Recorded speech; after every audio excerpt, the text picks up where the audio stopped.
Hi friends. గ్రహాలు, నక్షత్రాలు మొదలైన ఖగోళ వస్తువుల స్థానాలకు భూమిపై జరిగే సంఘటనలకు మధ్య సంబంధాన్ని సూచిస్తుంది. ఈ శాస్త్రం ప్రకారం ఖగోళ వస్తువుల స్థానాలు మన జీవితాలపై ప్రభావం చూపుతాయి.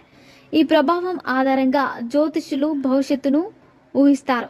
శుభకార్యాల కోసం శుభప్రదమైన రోజులు ఎప్పుడొస్తాయో ప్రజలకు తెలియజేస్తారు.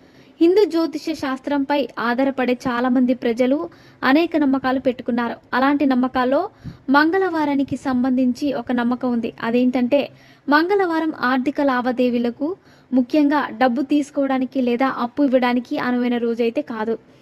మంగళవారానికి సంఘర్షణ, దూకుడును సూచించే అంగారక గ్రహంతో అనుబంధం కలిగి ఉందని నమ్ముతారు. ఈ రోజు ఆర్థిక పనులు చేస్తే ప్రతికూల ప్రభావాలు చవిచూడక తప్పదని నమ్ముతారు. అందుకే అప్పు తీసుకోవడం లేదా అప్పు ఇవ్వడం కారణంగా ఆర్థిక కలహాలు తలెత్తవచ్చు లేదా